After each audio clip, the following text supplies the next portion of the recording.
This morning I stood on the weighing scale for the first time in a long time again, and although it wasn't really a surprise, it was quite shocking to see that my weight reached a high level that it hadn't reached in a very long time. The last time my weight has been above 80 kilos. I cannot even remember when that was exactly. It's a long time ago. It's okay because I really enjoyed life a lot the past months, especially a lot of food and a bit less of working out.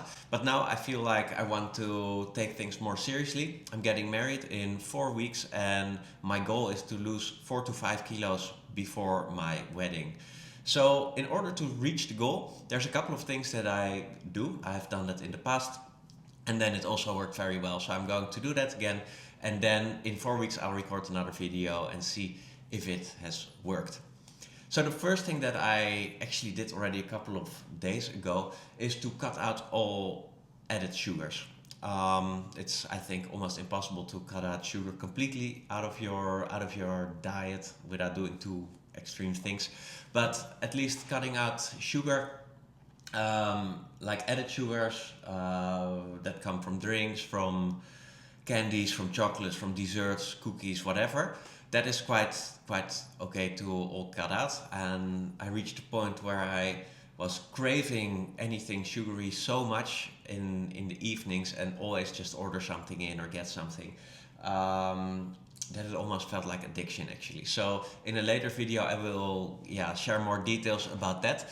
But that's the first thing that I already did. And related to that is that I now for the coming month decided to cut all carbs, or not all but as much as possible. Now there's one moment that I still eat carbs and that is only before I do a workout. But besides that it's just going to be meat, vegetables, salads, fruits maybe, things like that. So that's the first thing. And this has helped me a lot in the past because when I cut carbs, or when anybody cuts carbs, you will also automatically lose a lot of water weight. And therefore I expect cutting carbs is going to help me to lose a lot of weight, especially in the first week, 1.5 weeks maybe. I'm not sure how fast that exactly will go, but it will go faster because of the water weight that I lose. And then after, or besides that, I'm going to change my sports routine a little bit. I want to add another session. Normally I do, or in the past months at least, I have been doing maybe 2 times per week Muay Thai, so that's my boxing session, and then 1 time per week a run. And the Muay Thai session has been 60 to 70 minutes, something like that. And the run is, maybe around 30 to 40 minutes, something like that. So what I'm changing is that I want to add a Muay Thai class. So I have 3 classes per week and I'm going to make them longer. So they will be 75 to 90 minutes. It's quite long and I burn a lot of calories in these sessions, like over 1,000 normally. So that's the first thing. And then the second thing is that I'm also going to change a bit how I run. So I want to make the running part also a bit longer, but a bit in a lower pace. When I stay in a lower pace, my goal is going to be to stay as long as possible in zone 2, so heart rate zone 2.